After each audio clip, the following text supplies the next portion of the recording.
Сәлеметсіңдер ме, құрметті оқушылар. Дүниежүзі тарихы сабағымызды бастаймыз. Бүгінгі біздің сабақтың тақырыбы Кеңес одағының фашистік Германияға қарсы соғысы неліктен ұлы отан соғысы деп аталды.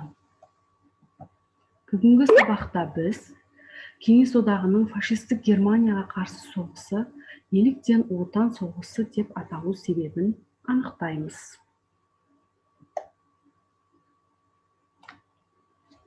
Сонымен экранда көрсетілген суреттерге назар аударайық.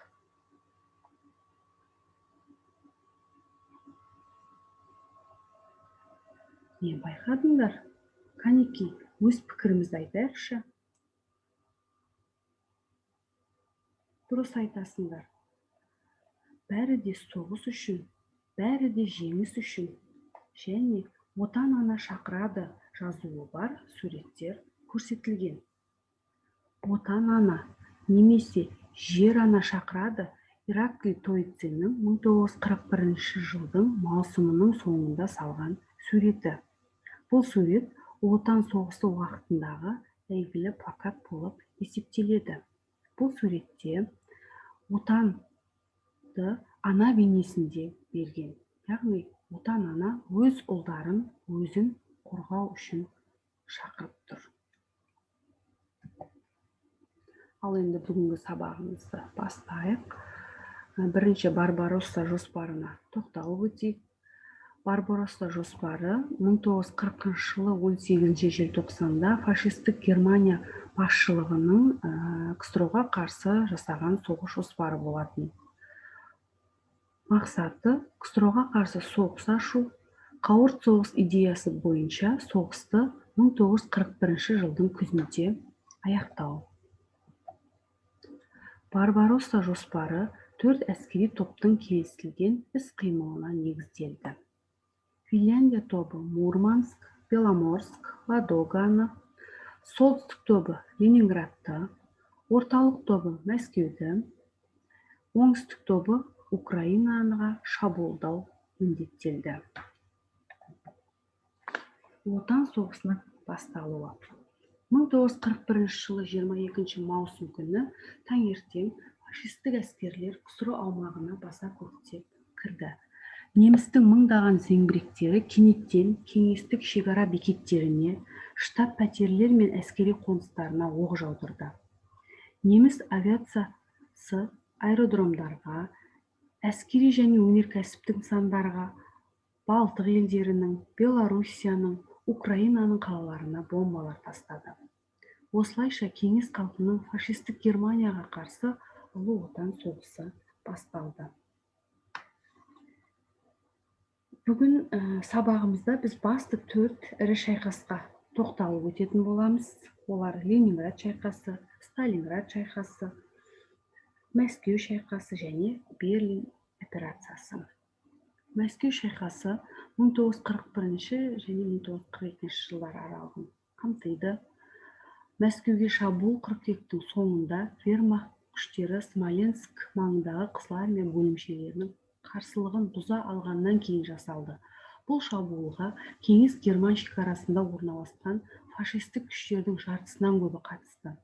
Орталық тобының міндеті тайфун жоспарын жүзеге асыру болды. Бұл тайфун жоспары деп отқанымыз Мәскеуге шабуыл жасау үшін, Мәскеуді алу үшін жасалған жоспар болатын. Нәтижесінде немістер кеңес әскерінің тылына терең еніп, Вязьма түбіне шабуылдады. Осы сәтте Жуков батыс майданның қолбасшылығы болып тағайындалды.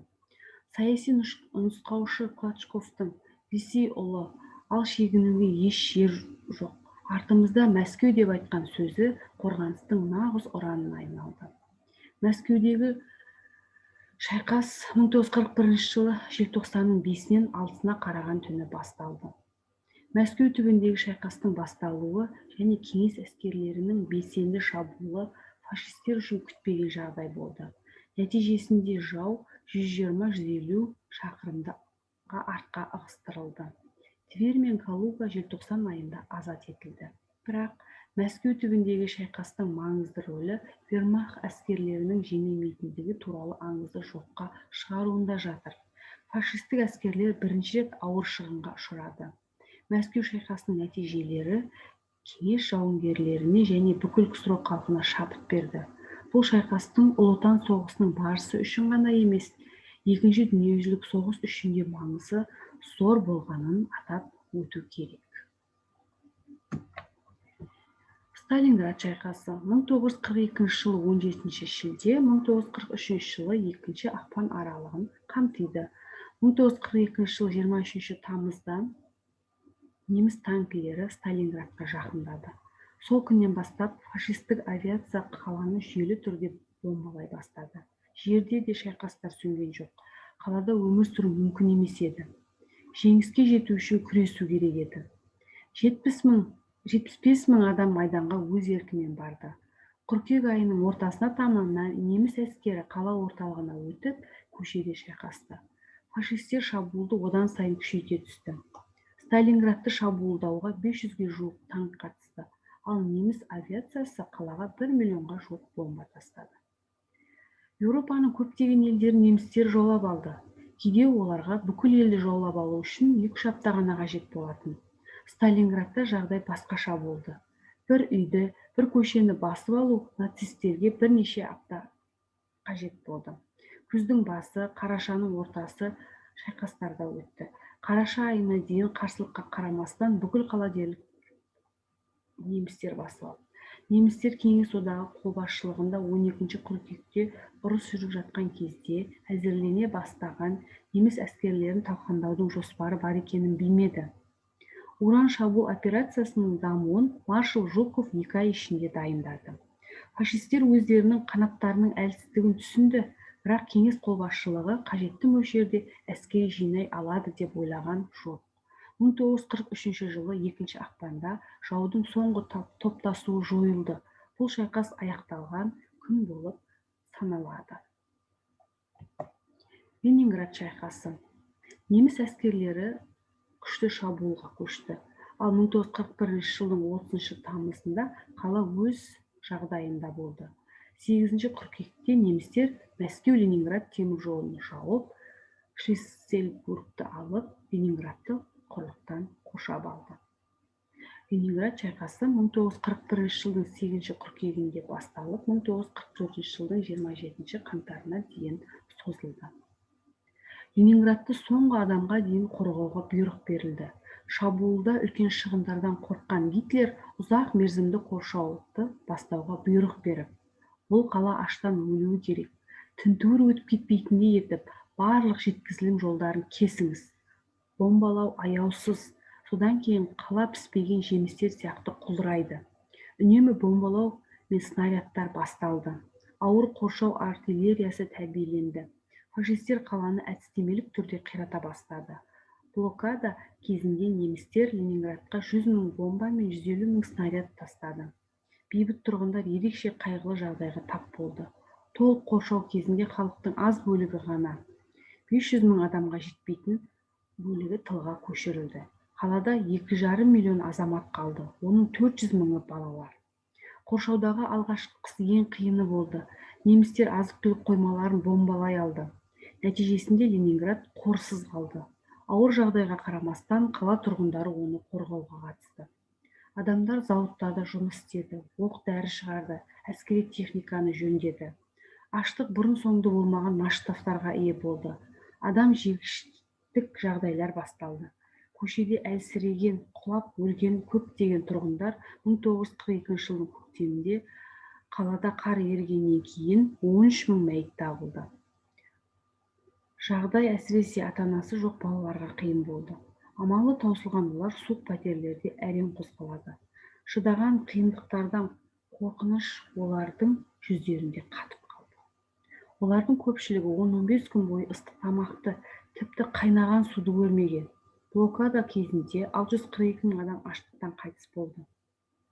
Алайда іс жүзінде шығын көп, 850 мың адамға дейін деген пікір бар. 1944 жылы 24 қаңтарда Бохов пен Ленинград майдандарының күштері шабуылға көшті. Нәтижесінде блокада толығымен алынып тасталды. Сол уақытта қалада 560 мың тұрғын тірі қалды. Адамзат тарихындағы ең қанды және ерлікпен қоршау 872 күнге созылды. Берлин операциясы. Берлин операциясы бұл Ұлы Отан соғысы кезінде Берлинді алумен және соғысты жеңіспен аяқталғаннан кеңес әскерлерінің шабуыл операциясы. Әскери операция Еуропада 1945 жылдың 16 сәуірі мен 9 мамыр аралығында жүргізілді. Оның барысында немістер басып алған территориялар босатылып, Берлин бақылауға алынды. Берлин операциясы Ұлы Отан соғысы мен Екінші дүниежүзілік соғыстағы соңғы операция болды.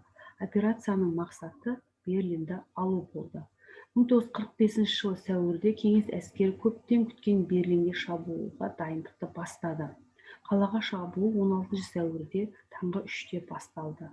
Прожекторлар жарығымен немістердің қорғаныс позицияларына 150 танкілер мен жаяу әскерлер шабуыл жасады.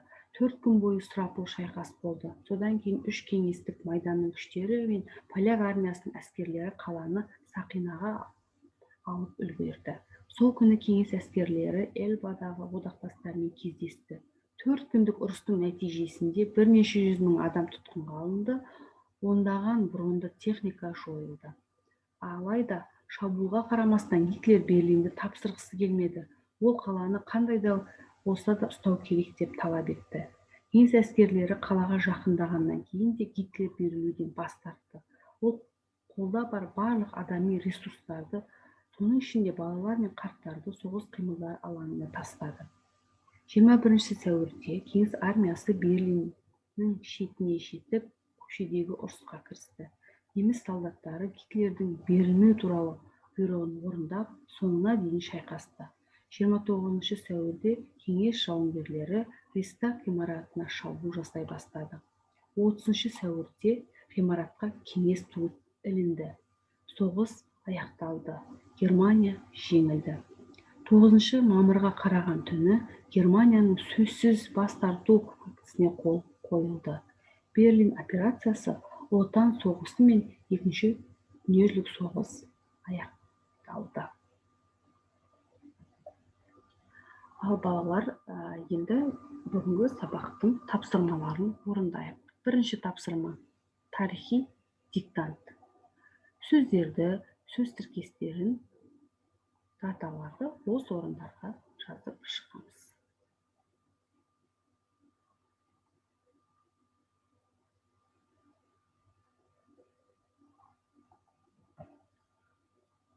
Ол енді балдар дұрыс жауабын тексеріп көрейік.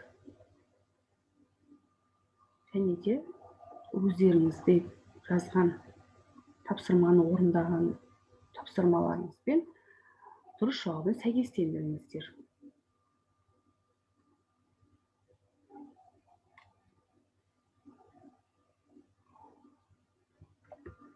Ал енді бүгінгі күннің екінші тапсырмасын орындайық. Тесттік тапсырма.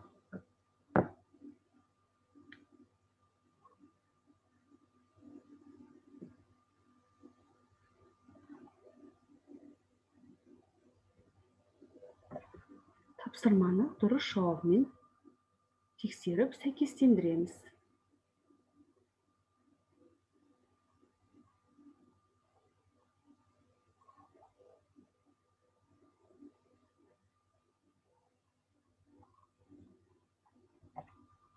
Кері байланыс.